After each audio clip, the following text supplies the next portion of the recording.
Tayo tuloy-tuloy na po, minamahal, dadako na po tayo sa ating pakikinig. Pag-aaral na banal salita na ating pinamalampay ni Jesus bilang pagbibigay galang sa banal na salita po na ating pinamalampay. Narito po, minamahal, tayo muna tumayo. Minamahal, at narito po akin ay binibigay buong pagkakataon sa ating beloved ordained preacher, Boy Kaluya. Amen. Praise God.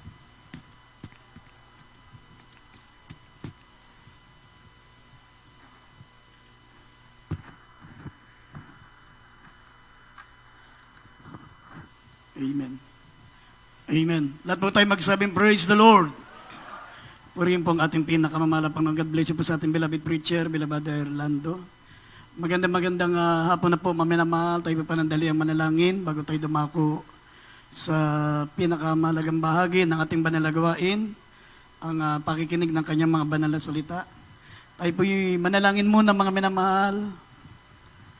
Dakila't mapagpala po naming Ama, Diyos ng mga pangyarihan sa lahat. Sa pangalan ng aming pinakamamahal na Panginoong Jesucristo, kami po nagpupuri. Nagpapasalamat po kami, malapang na sa dakilang pribileyo na muling ipinagkaloob mo sa amin. Isa kami sa mga pinili mo, Malapanginoon, na makadalo sa imba na gawain, mapaglingkuran ka, Malapanginoon. Maraming salamat po sa mga minamahal namin mga kapatiran, mainit at matapat na naglilingkod sa iyo, lalo na po sa pagkilos mo sa aming kalagitnaan. Nagpapasalamat po kami, tinatanggap mo ang aming pagsamba, ang aming pagpupuri, ang aming po nga paglilingkod, Malapanginoon, sa araw na ito, dakilang Diyos. At dalangin po namin na patuloy mong pagpalain ang nalalabi pang bahagi ng gawain, lalo na po sa pakikinig ng mga salita mo, Malapanginoon. Tulungan mo kami, Malapanginoon, bigyan namin ng importansya, Malapanginoon, ang mga salita mong aming napapakinggan at huwag kami maging tagapakinig lamang, kundi tulungan mo kami maging tagatupad ng mga salita mo, dakilang Diyos. At aming sinasaway lahat ng gawa ng kalaban, demons of unbelief and doubts, demons of hindrances. We bind the power of darkness in Jesus' name. In Jesus' name, amen and amen. Praise the Lord. Isang malakas na palakpak muna para sa ating pinakamamahal, Panginoon. Habang inihanda natin ang ating pambungad na talata, maminamal dito sa Mateo 2:1, talatang 2, at italo natin ng verse 11.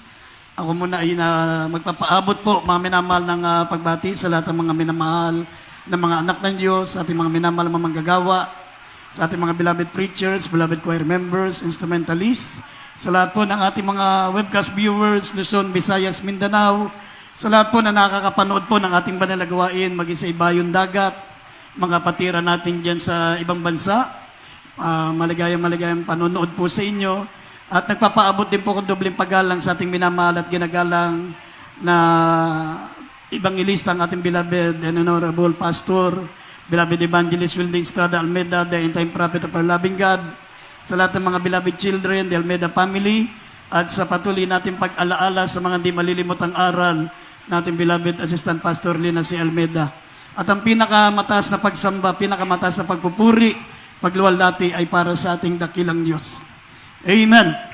Praise the Lord. Mga minamahal kayo, libuksan natin ang ating pambungad na talata, Mateo 2:1-2, talo ng 11. Dito po sa Mateo Kapitulo 2, talatang 1-2, talon ng 11.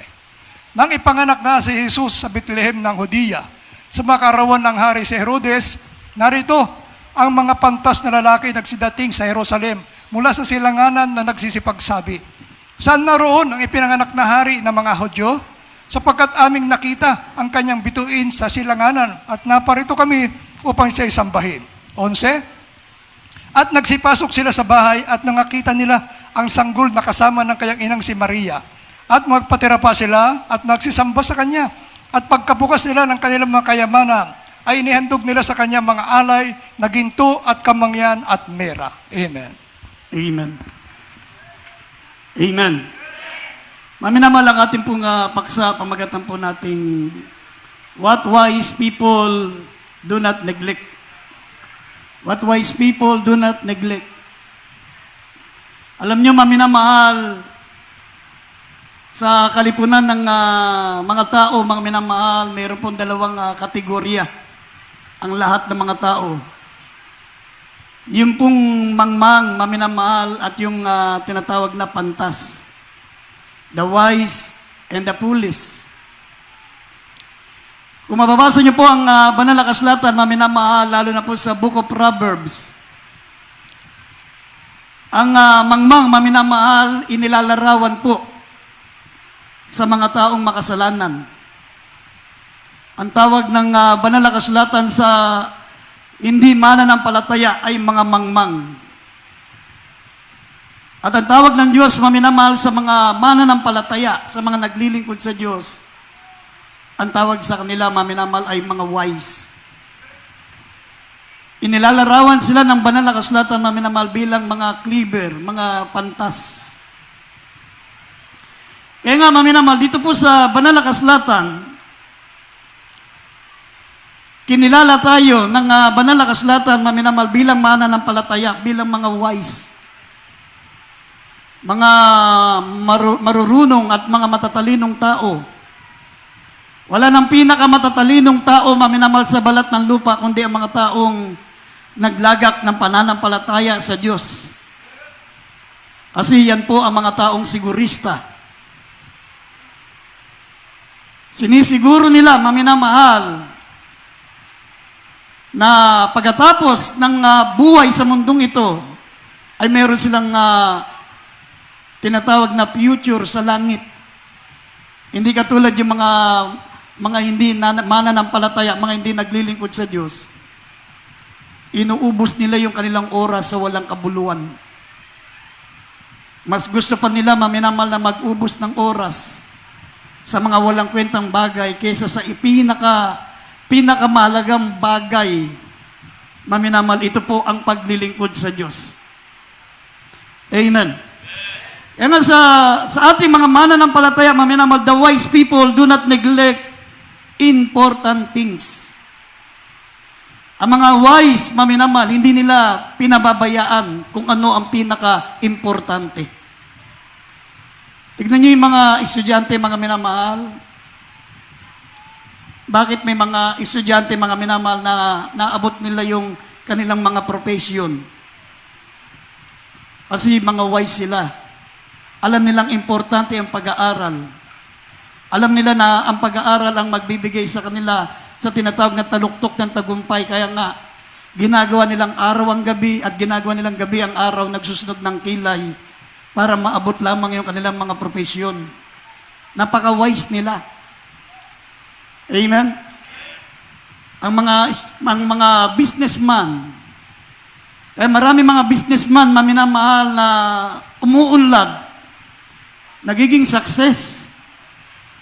Kasi wise sila, maminamahal. Bago nila pasukin ang isang business, maminamahal, pinag-aaralan nila ang paano paglabas at pagpasok. Paano nila paikutin ang business. Magkano ang pumapasok, magkano ang lumalabas. Pinag-aaralan nila kung kumikita sila o kung abono pa. Pag halimbawa, hindi success, mas lugi sila, magpapalit sila ng business. Aalamin nila, maminamal, kung ano ang mga demand para sila maging maunlad na businessman. At marami naman ang umuunlad sa negosyo dahil mga wise sila. Dahil para sa kanila, mahalaga ang negosyo. Ang mga karaniwang empleyado, mga laborer, maminamahal, alam nilang mahalaga ang trabaho. Minamahal nila yung kanilang trabaho, maminamahal, sapagkat alam nilang importante sa isang tao ang mayroong hanap buhay. Kaya pinahalagahan nila.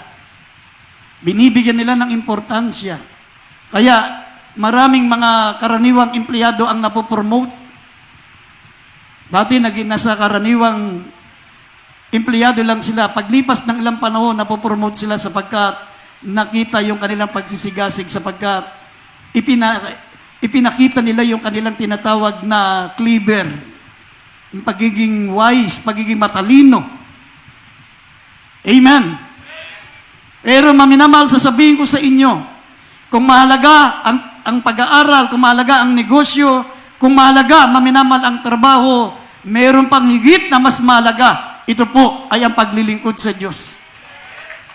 Kasi nakasalalay dito, mga minamahal, yung ating tinatawag na present and future.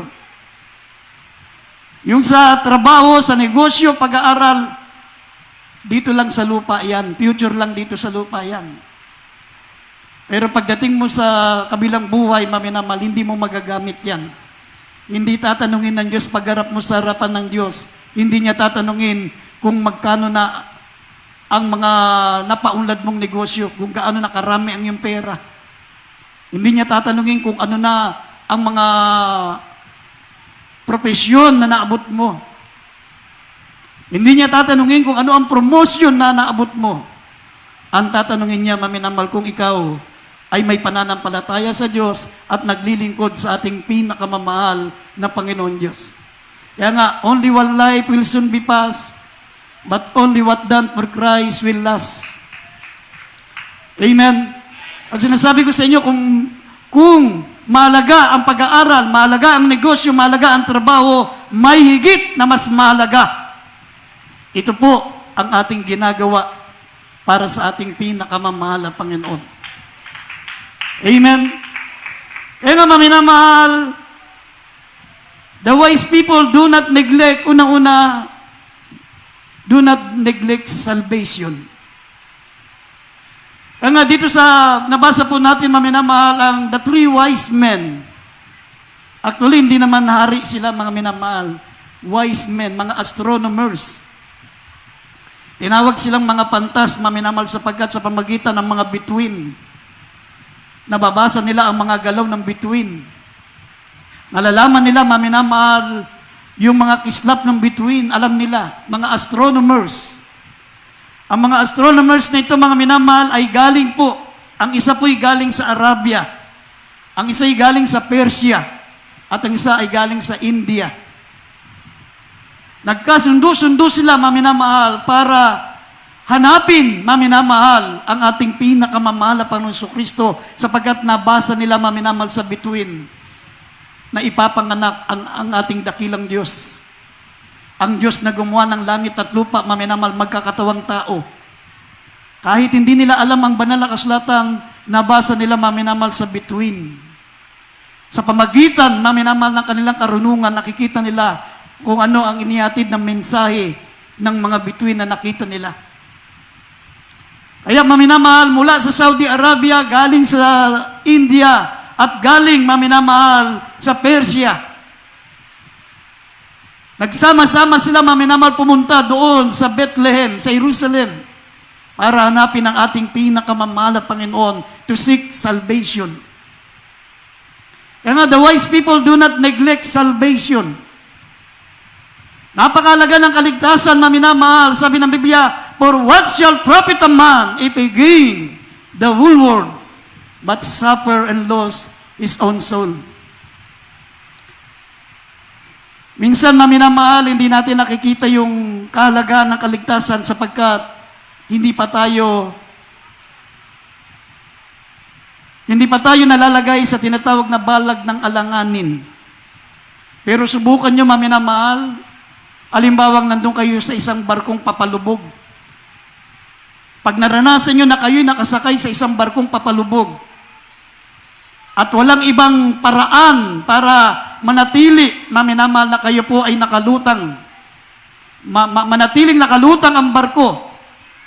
Pag sinabi ng kapitan, maminamahal, ihulog nyo lahat ng inyong kargamento, gagawin nyo para sa buhay nyo.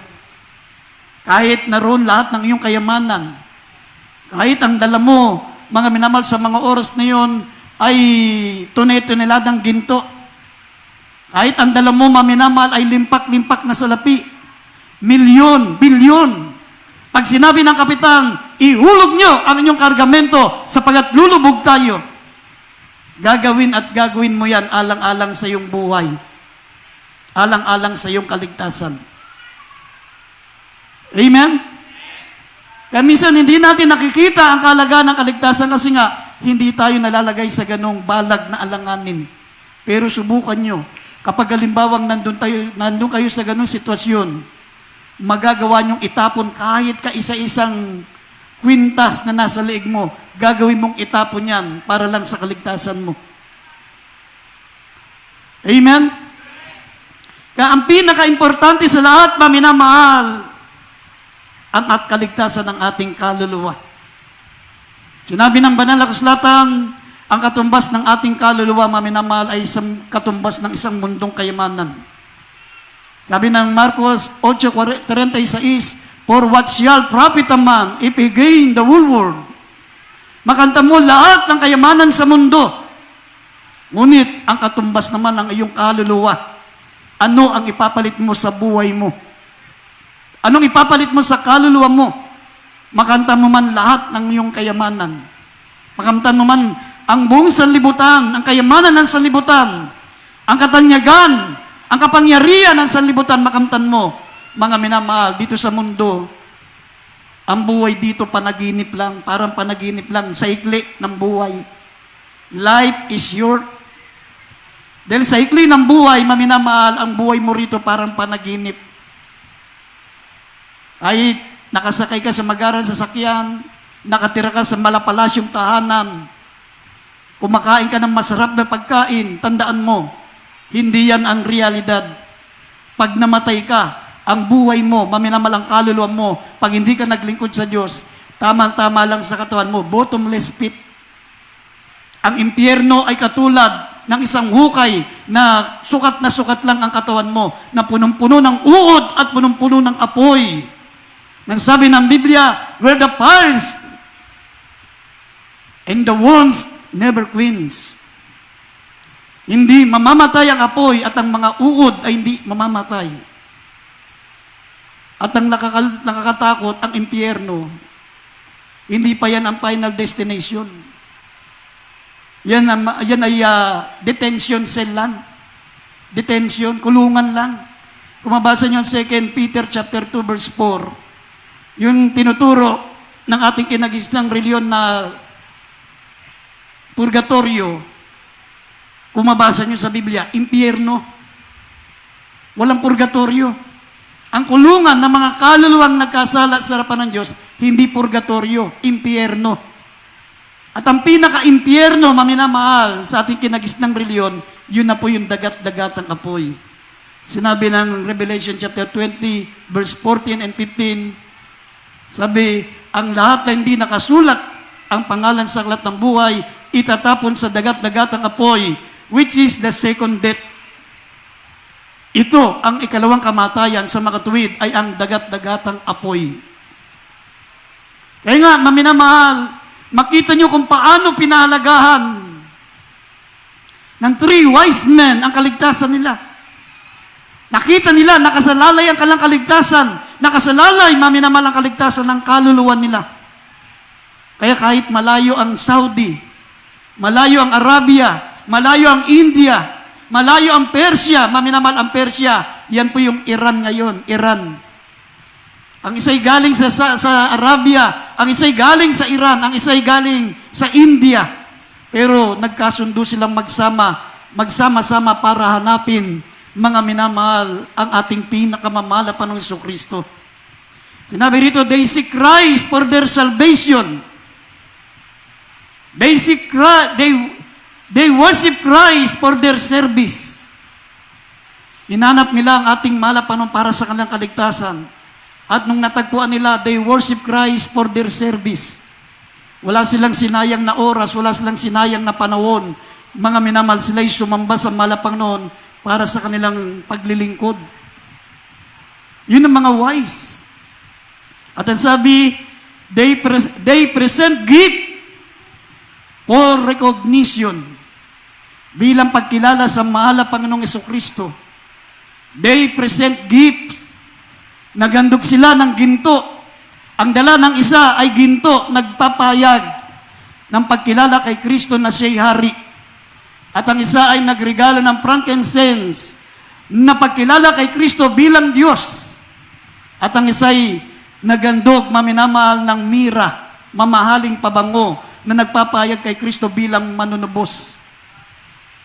Bilang handog sa kasalanan, manunubos. Amen.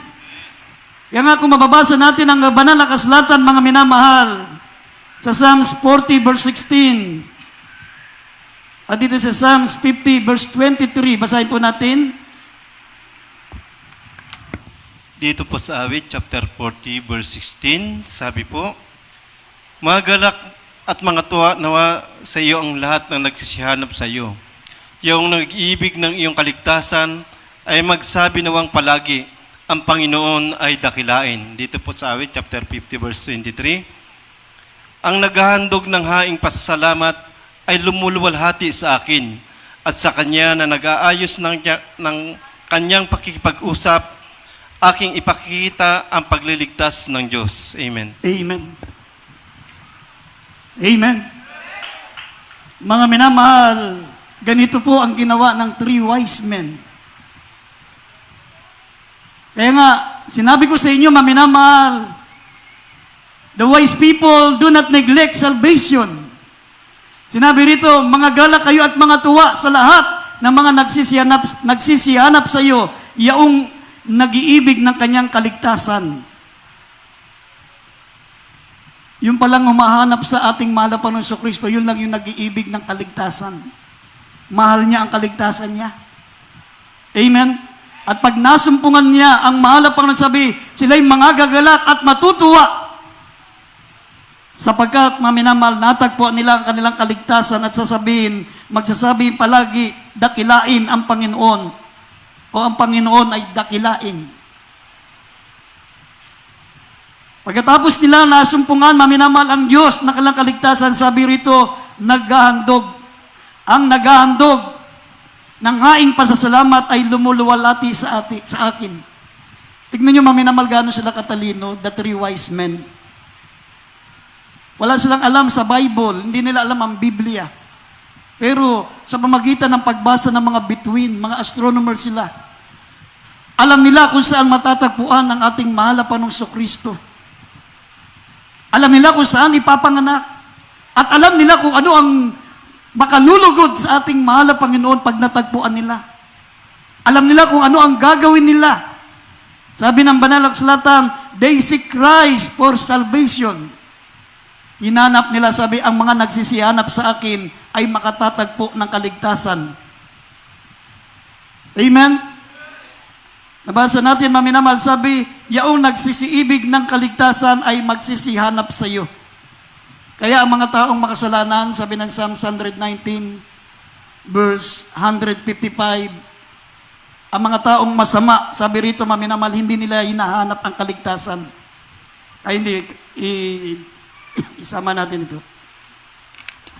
Dito po sa Awit 119, talata 155.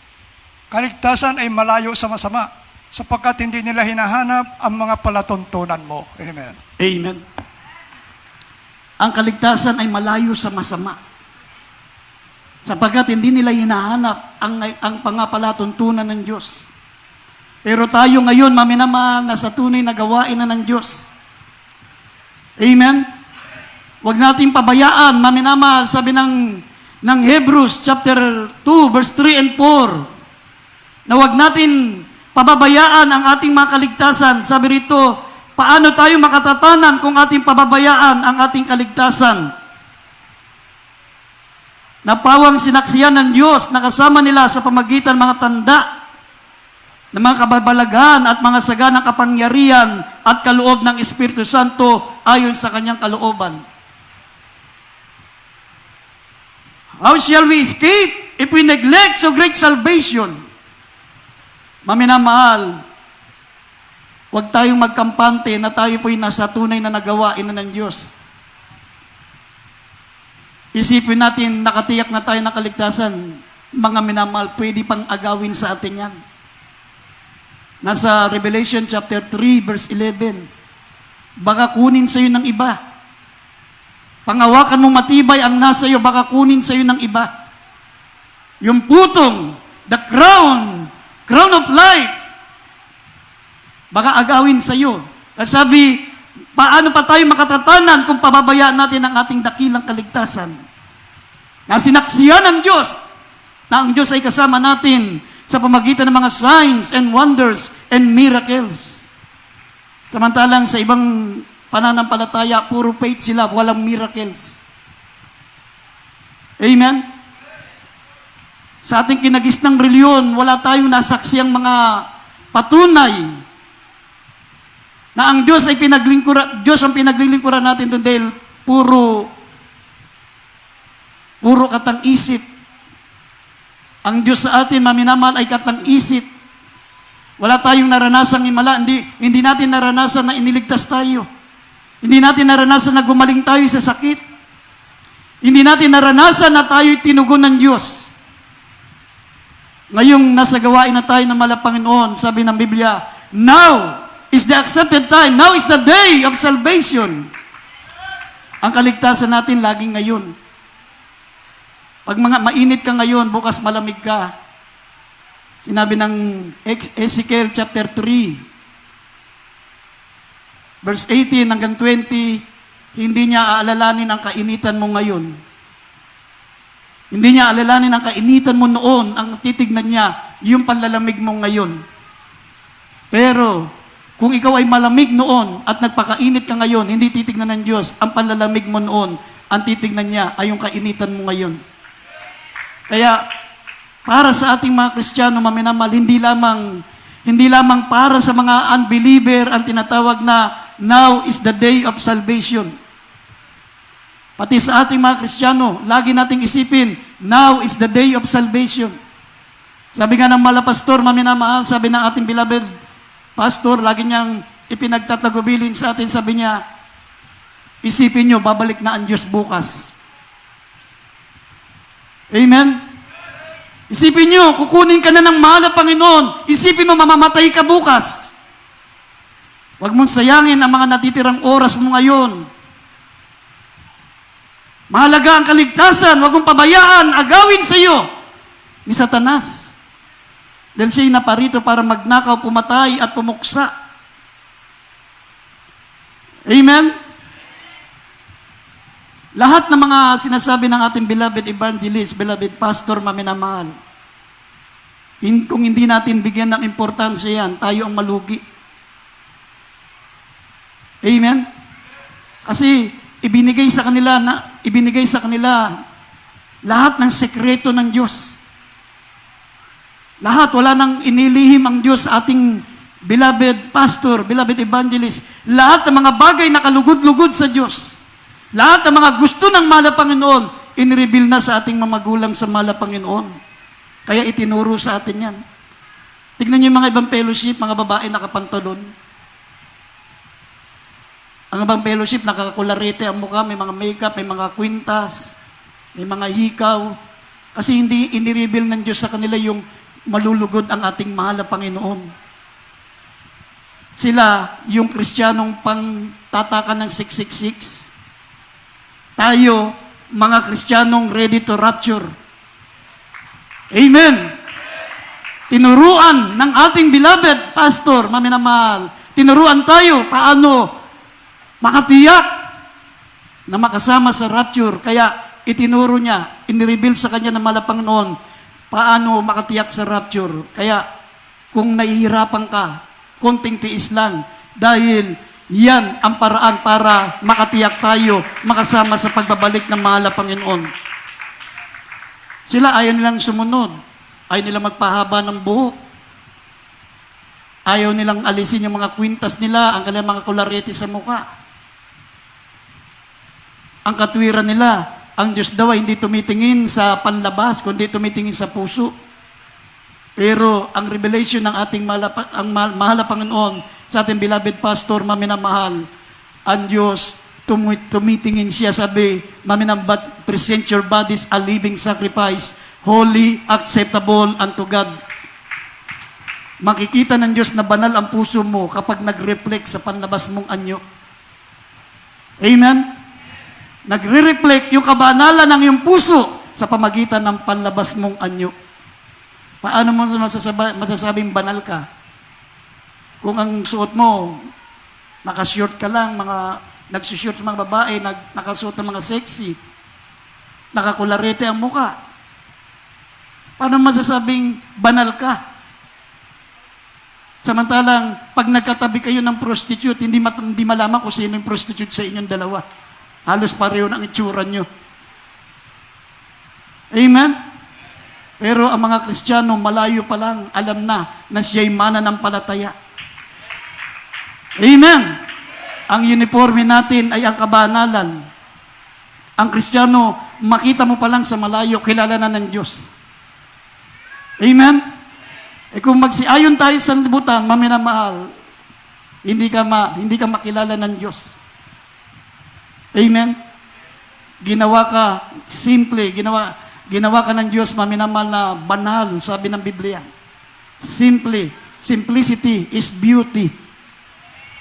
Ang maganda sa paningin ng Diyos, yung mga simpleng babae, mga simpleng tao, na hindi na kinakailangan magbalagay ng kularete sa mukha para gumanda.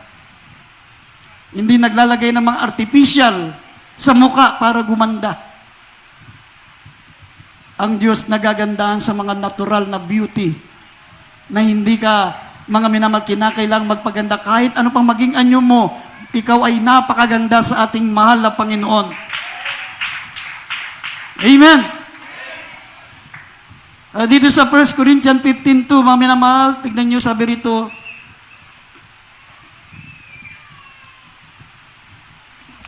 Dito po sa 1 Corinto, chapter 15, verse 2, sa pamamagitan naman nito'y ligtas kayo kung matyaga ninyong iingatan ang salitang ipinangaral ko sa inyo, maliban na kung kayo'y magsisampalataya na walang kabuluhan. Amen. Amen. Ayun yung sinasabi ko sa inyo, mga minamahal, huwag tayong kampante. Napakadakilang pribileyo na yung dinala tayo ng Diyos sa tunay na church. Dinala tayo ng Diyos sa tunay na pastor. Dinala tayo ng Diyos sa pagsamba sa tunay na Diyos. Isang dakilang pribileyo para sa atin yan. Maraming tao ngayon, hanggang ngayon hindi pa nila kilala ang Diyos. Ang daming naghahanap ng katotohanan, hindi pa nila alam kung saan yung katotohanan, pero tayo po, 100% nasa katotohanan. Tayo po ay tagapagmana ng buhay na walang hanggan sa piling ng Diyos. Ang sabi dito, sa pamagitan nito'y ligtas kayo kung matyaga niyong iingatan ang mga salitang ipinangaral ko sa inyo, maliban kung tayo'y magsisampalataya ng walang kabuluhan. Ang magagawa lang namin sa inyo ay ipangaral ang salita. Amen. Pero kayo'y ligtas kung matyaga niyong iingatan ang mga salitang ipinangaral namin sa inyo. Ibig sabihin, isa sa buhay niyo. Ipamuhay natin. Amen. Maliban kung kayo'y sumampalataya ng walang kabuluhan. Ibig sabihin, hindi talaga makatotohanan yung pananampalataya niyo. Kaya, ang ginagawa lang namin dito, ituturo sa inyo ang tama. Pero, nasa inyo po ang pagsunod. Amen? Kung gusto nating makatiyak ng kaligtasan, sabi ng Biblia, sa pamagitan naman ito'y ligtas kayo kung matyaga niyong iingatan ang salitang ipinangaral namin sa inyo, maliban kung kayo'y nagsampalataya ng walang kabuluhan. Pero sa mga Kristiyano, mga minamahal na mga anak ng Diyos, sigurista yan sa kaligtasan. Amen? Tatiyakin natin, malapit na, mga minamahal. Pahigpit na ng pahigpit. Hindi na tayo aabuti ng tataka ng 666, hindi na aabot sa atin yan. Nasa Biblia. Hindi na tayo aabuti ng 666, pero makita nyo ang mga nangyayari. Sabi, ang iwaga ng kasamaan ay gumagawa na, dangan lang ay pumipigil hanggang alisin ito. Yan po, mga minamahal, ang rapture. Ang iwaga ng kasamaan ay gumagawa na. 2 Thessalonians chapter 2, verse 7. Kita nyo lahat ng mga nakasulat sa Biblia, darating ang araw, magkakaroon ng one world, one government, one religion.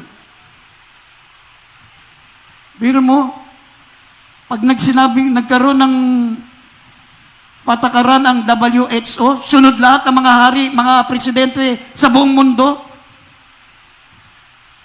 Hindi ito maminamal proteksyon. Hindi yung vaccine, yung mga tinatawag nilang mga health protocol, hindi yan to protect people. Ang layunin ng mga yan ay para to control people. Para ihanda tayo sa one world, one government, one religion. Darating ang araw, maminamahal, magkakatataka ng 666.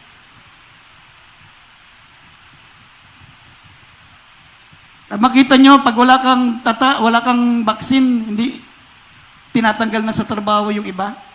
Pero hindi pa yan 666. Ang tawag yan, dry run. Kinukondisyon na isip natin, kaya nga, pa-upgrade ng pa-upgrade. Pagkatapos ng Delta variant, pagkatapos ng COVID-19, Omicron, may mga susunod pa dyan, mayroon pang mga Kappa. Mayroon pang tinatawag maminamal na mga lambda. Pero mo wala pa yung virus, may mga nakahanda ng pangalan ng virus. Kung hindi ba naman imbento yan. Kaya, hindi to protect people, kundi to control people. Sinabi ko sa inyo, hindi pa yan mark of the beast, hindi pa yan 666, yung vaccine. Pero dry run nila yan. Unti-unti na yan para makondisyon ang isip ng tao. Darating ang araw, i-upgrade, sasabihin, hindi na makita yung virus, hindi na ma-detect ng mga scientists. Kailangan microchip nang ilagay sa tao. Hindi na tumatalab, wala nang bisa yung vaccine. Kailangan natin na mas matapang. Yan ay microchip. Hanggang yung mga tao mag-uunahan pa. Gusto nilang maligtas eh.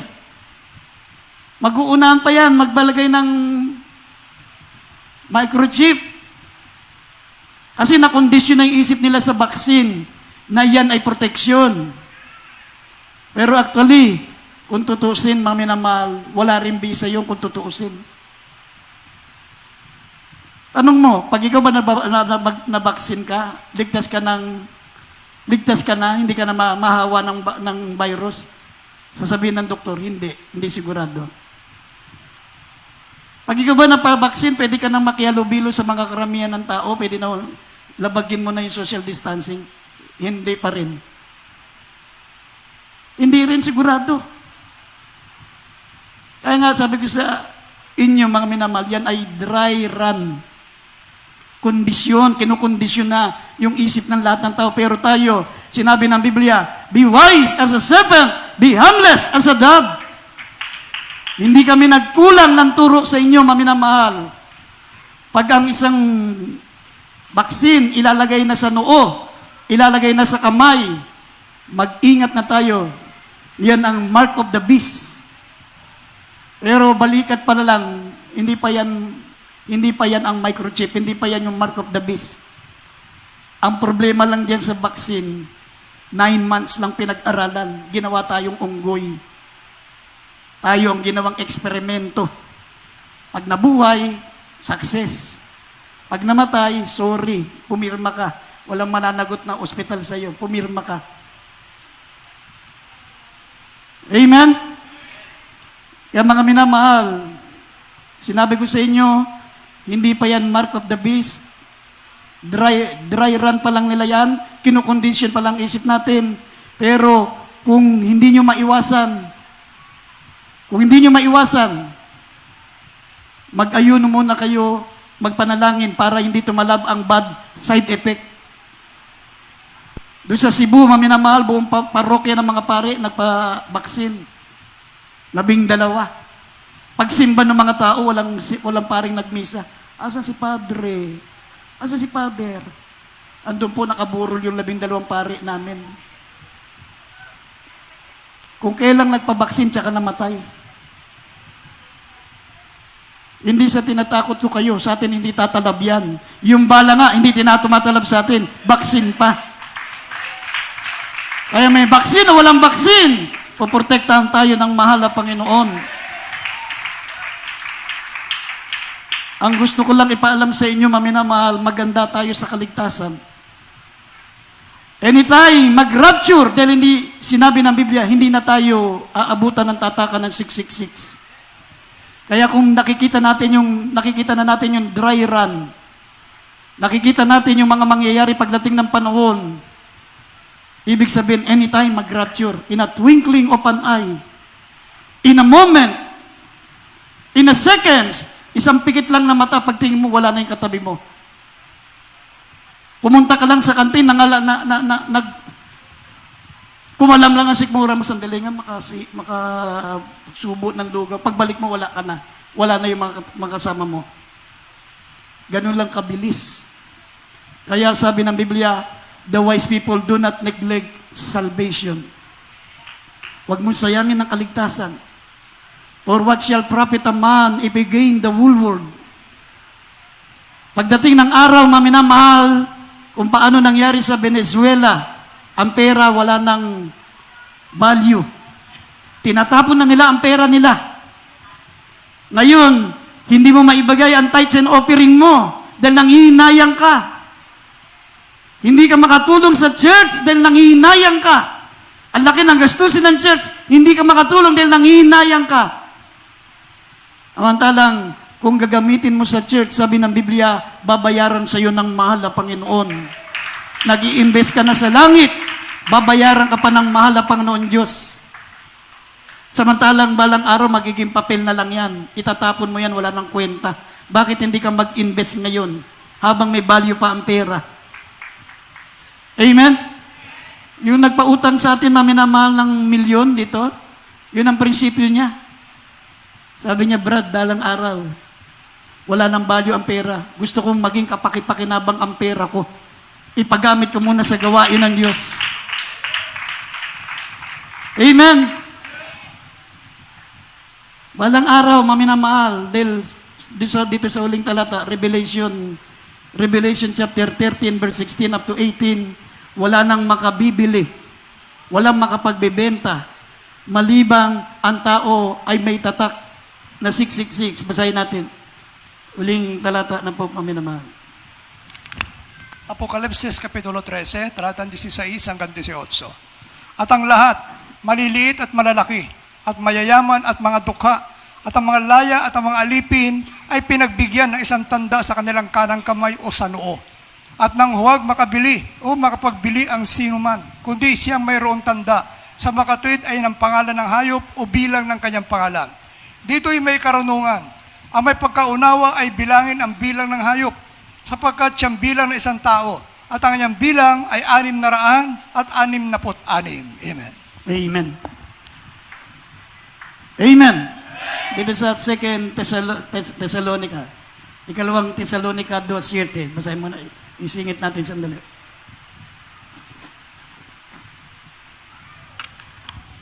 Ikalawang Tesalonica, Kapitulo 2, talatang 7. Sapagkat ang hiwaga ng kasamaan ay gumagawa na, lamang ay may pumipigil ngayon hanggang sa alisin ito. Amen. Amen. Amen. Ang hiwaga ng kasamaan ay gumagawa na. Nakita nyo, kinukondisyon na yung isip natin.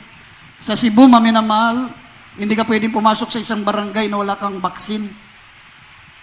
Kailangan vaccinated ka. Hindi ka pa pwedeng kumain sa mall. Hindi ka pwedeng mamasyal. Kaya yung mga tao doon na walang alam sa salita ng Diyos, kala magugunaw na ang mundo. Mga kapatiran, natataranta sila na panay ang tawag sa Maynila.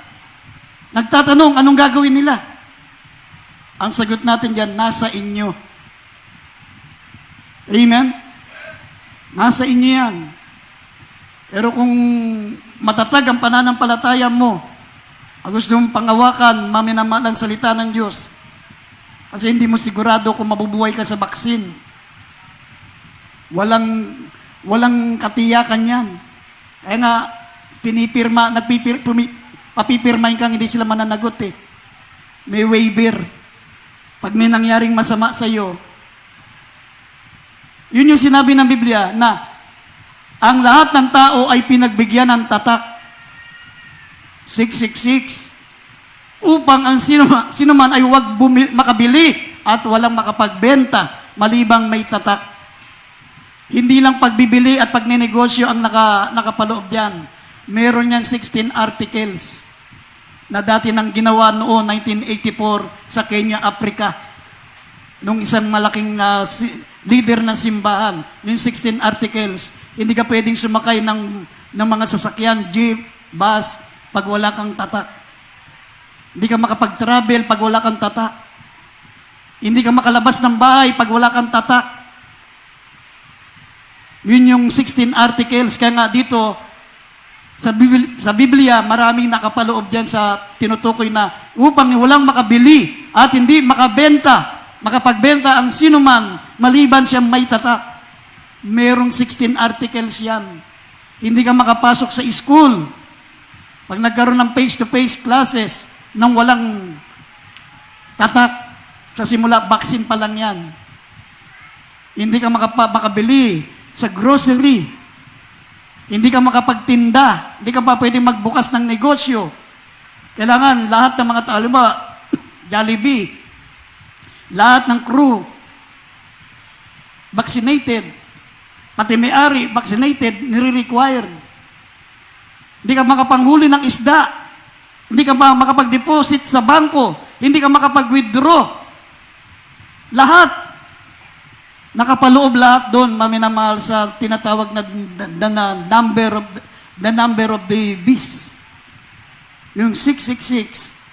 Dati nung baby in Christ ako, maminamahal, makakita pa lang ako ng numerong 666 na magkakasunod. Nanginginig na ako sa takot. Sabi ko, magpapakainit na ako sa Diyos. Pag nakakita ko ng basta yung magkakatabing 666, nanginginig ako sa takot. Sabi ko, mabalik na talaga ang mala Panginoon. Numero pa lang yung nakikita ko, grabe na ang pangamba ko, baka maiwan ako.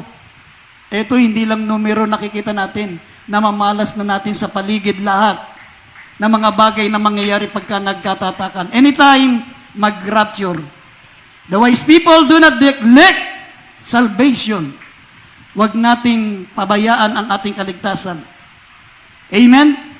Kung yung mga ibang pananampalataya, walang signs, walang miracles ang kanilang simbahan.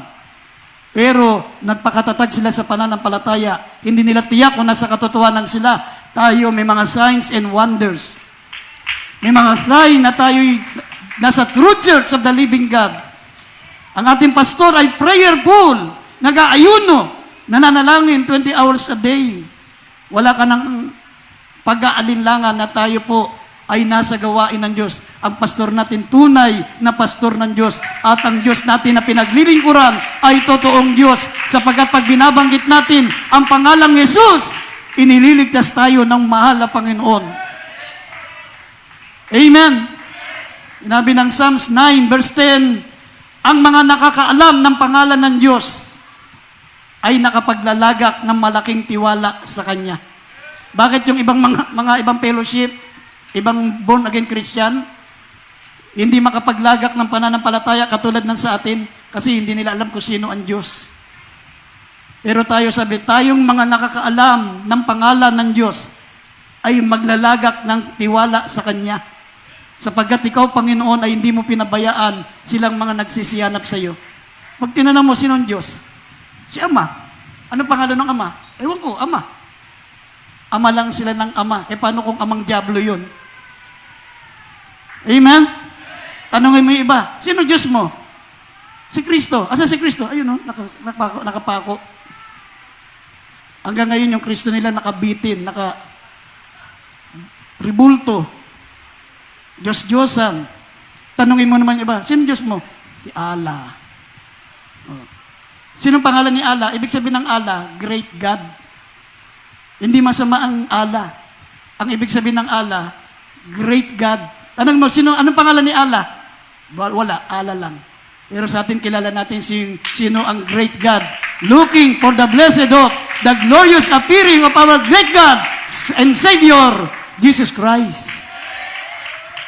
Ephesians 5:20, kayo'y laging magpasalamat sa pangalan ng Panginoong Jesucristo sa Diyos na ating Ama.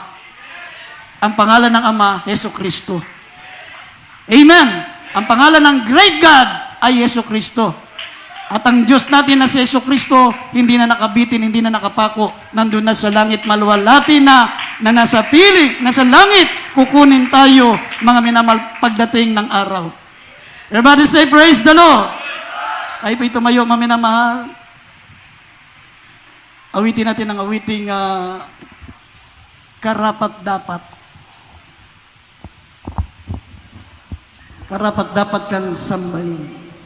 Kung mayroon tayong mga baguhan, mga bisita, akayin niyo po sa unahan, maminamahal. Habang inaawit natin yung awiting karapat dapat ka ngang sambahin. Tayo po'y maglagak ng pananampalataya sa mahal na Panginoon. Ano man ang ating karamdaman, ano man ang ating mga problema, ano man ang ating mga pangailangan sa ating pinakamamahal na Panginoon, sambahin muna natin ang ating mahal na Panginoon at ibibigay lahat ng ating mga kahilingan.